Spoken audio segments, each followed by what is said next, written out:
most famous physical therapist on the internet. Hi, folks. I'm Bob Schrupp, physical therapist. Brad Haney, physical therapist. Together, we are the most famous physical therapists on the internet. In their opinion, of course, Bob. All right, today we're going to talk about 10 guidelines for lifting weights with shoulder pain. A lot of you want to continue to work out. That's fine, but we don't want to irritate the shoulder. If anything you're doing is bothering the shoulder, you just can't do it. I'm sorry, you're just going to have to hold off until it heals or it starts to feel better. Otherwise, it'll continue to irritate and become a chronic situation, and Then you're in for it. yeah, it's not fun that way. All right, so number one, you want to avoid machines for doing the chest press or bench press. The reason is the machines are in a fixed position. So they're going to force your shoulder into positions they may not want to go. Right, you're not going to change the movement. Yeah, Everything is it's locked not going to be a in. natural functional movement. And if part of that irritates the shoulder, that's the way it is. That means you should do another alternative. So a bar is better, because the bar is you're gonna get some free movement, Yep, but there's some motion. not as well as dumbbells. Separate dumbbells Sure. would even be better. But the best one is probably exercise bands. Sure. Because with the bands, you're going to have complete free motion. You can, and we just like bands. They just seem easier on the joints. Don't they seem that way to you, Brad? Yeah, again, the bottom line is you're going to do what does not irritate your shoulder. I've got a friend right now, actually, Chris, bench press bothers his shoulders. So what does he do? He keeps bench pressing. Right. And his problems are going on for about a year now. Sure. And it's... and I understand, especially if you're younger, that you feel like you can't get enough workout with bands. Right. And that there's some point to that. I mean, if you're a heavy lifter, it's going to be difficult. But right. in that case, but maybe you go want to the dumbbells. But that is a good for shoulder rehab because you're getting good motion. You can vary it. If it hurts, like I have one exercise from swimming, and what I do is I work with the band in that motion with less resistance, and now I went from one band to two bands, and I can still do the motion. I'm building myself up for the real activity. Same thing with injured shoulder. To get to the weight, so you can use the band as that buffer, that in-between exercise until it gets strong enough. And, if it is a bench press, you can work this. And you can easily change resistance by stepping out. You don't have to go out and put some more plates on or move it around. And you may not want to go back as far. You may not, you may stay, don't go extend as far. Yeah, just stop right there. Do a 50% range of motion or 75%. Oftentimes that end range, or where you come way back, if you're benching and they get the bar comes to your chest or as far as you go, that can be where the irritation is. We're actually going to show that. Yeah, we'll work on that. So I just to tell you real quickly, I hurt my elbows one time, both of them with doing curls, and I had to stop using the bar, and I went to the bands. And Were you on a preacher bench? No, I wasn't. Okay. It's funny. I was using a free bar, but they really started hurting, and it took me several months before I could go back to the bar again. Yeah, sure. Yeah. To the bar. So anyway, number two, that's the one we were just talking about. We're going to come over here now. I'm going to move the lights so we can see us, and I'm going to lie down on the bench. I even said that right, Brad? Yes, we got to keep their English majors happy. So we don't have a bench for doing bench press here, but I'm going to go to the end. So this is the thing that Brad was talking about, where you bring it way down. So look how my shoulder is extended. Yep, right here. So when you're in the throes of shoulder pain, you're going to want to just do shallow ones. Lighter weight. Pain-free range of motion. The next thing is you don't want to have the elbows way out like this. This actually starts making your shoulder more likely to be impinged. Correct. Or you're actually damaging the tendons. And it's actually a test we do, the Hawkins-Kennedy test, where we're in this position. Like that, or the crossover. Yeah. It's one of those deals. What you want to do, instead of having it way out like this, is have it a little bit at a diagonal like that. So, yeah, we're trying to get that shoulder in the neutral position, which is when your elbow is closer to your ribs versus out here. Yeah, I can understand you're not going to be like this, but you're going to be out further. Yep, modify it, try to get to that position. Yep. So, again, you're going to let your body decide here. You're going to let you know before or during or after if it's hurting. That's when you got to watch what that particular problem.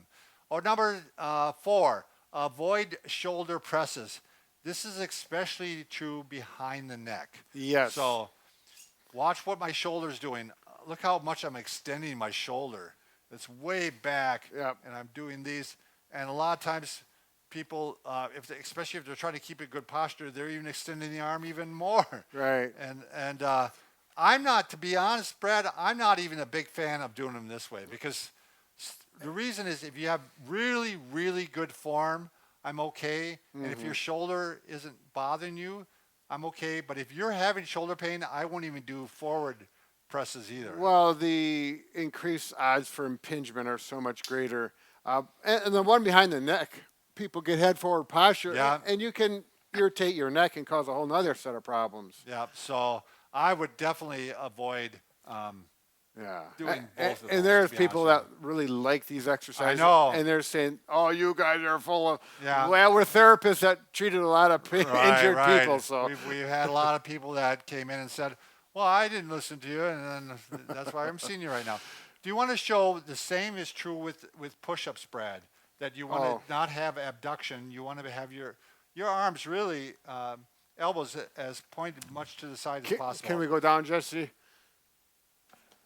Yeah, so if you have and some people aren't even aware of their biomechanics with push-ups, but if you're going out to the way side. out. Look at how his arms are way out to the side. And I can feel some stress on my shoulders, and I really don't have any shoulder problems. But if I point my fingers more straight ahead, get over my shoulders more.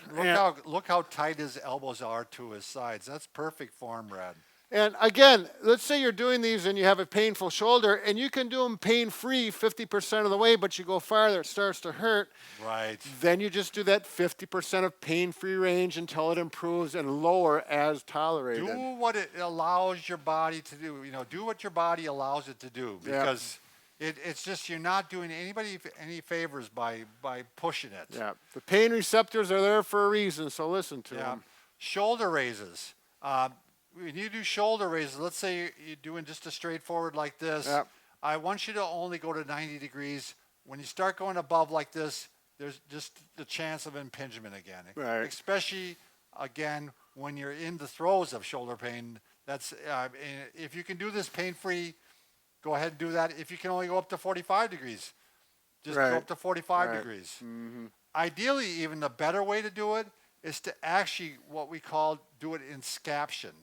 That means you're in kind of the line with the socket and the shoulder blade itself. Right. So you're going out, I don't know, what, 20, 30 degrees, Brad, would you say? Yeah, if you're out to the side, here's the abduction, here's a sagittal plane. We're going about halfway in between. halfway, a little bit more and that's, to the abduction. And then you're going to bring it up that way. It's lining up with the socket better. The glenoid fossa, as we would say. Yeah, right? yes. Mufasa. All right. Number 8, shoulder raises. These same things. These are all talking about the same thing. Use less weight with these. These are small muscles. It doesn't take a lot to build them. It doesn't take a lot to make them healthy. So you're not going to do a lot of weight, even if you're a strong guy. Right, so he's talking about the rotator cuff muscles versus the deltoid, the power muscles of the shoulders. Is a different the smaller muscles, the rotator cuff muscles keep the joint where it's supposed to be. Keeps it stabilized. Right, and we got to really pay attention to that. Number 9, you really want to make sure you're strengthening your posture muscles. Because the posture muscles help keep the shoulder, are the base of the shoulder. Right. That's what I'm trying to think of here, Brad. Foundation. The foundation, right. So, Brad, do you mind grabbing the pillow there? I'm just going to show real quickly a series that you can do. Oh, for that. Yeah.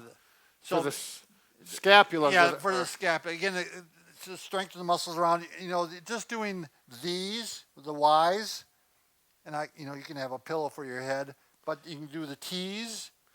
So he's out like this if you're looking from the top down. Yep. And you can do the reverse Y's. And you can do these with weight, obviously. And even if you're a strong person, again, you won't be able to tolerate much weight on those. Right. You probably start with a pound, And if you're really in good shape, maybe 5 pounds Right. eventually. So the pillows under the chest just to elevate it. It makes the exercise easier. Another thing is where you put your thumbs, up or forward.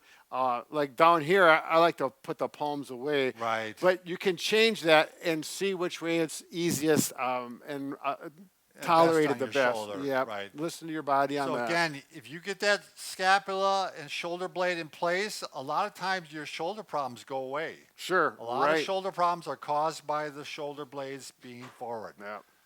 Number 10, these are exercises you're going to outright avoid. Yeah. So number 1 is chest flies, where you, I'll lie down and show this, Fred.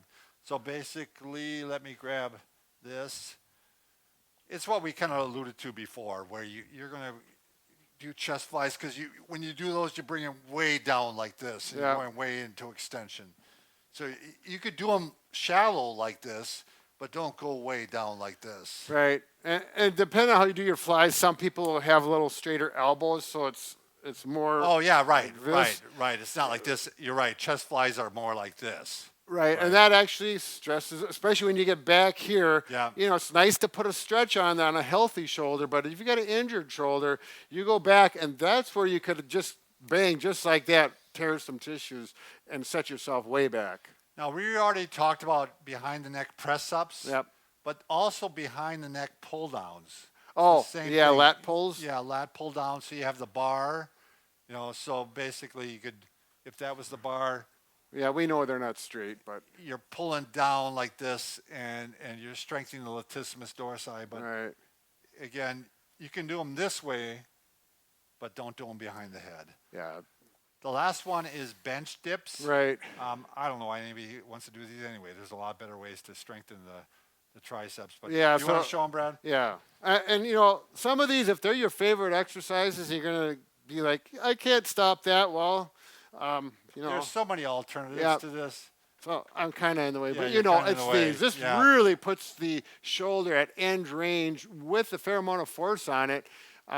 Yeah, when you do dips the right way with a bar, you can kind of lean forward and you can take the stress off. Right when you got the actual The dip bar. Yeah. So, all right, that's the 10 guidelines for lifting weights with shoulder pain. If you want a printout of this list, go to bobandbrad.com, go to the program section, and under the program section, this whole video is a part of a series of videos on shoulder pain. Sure.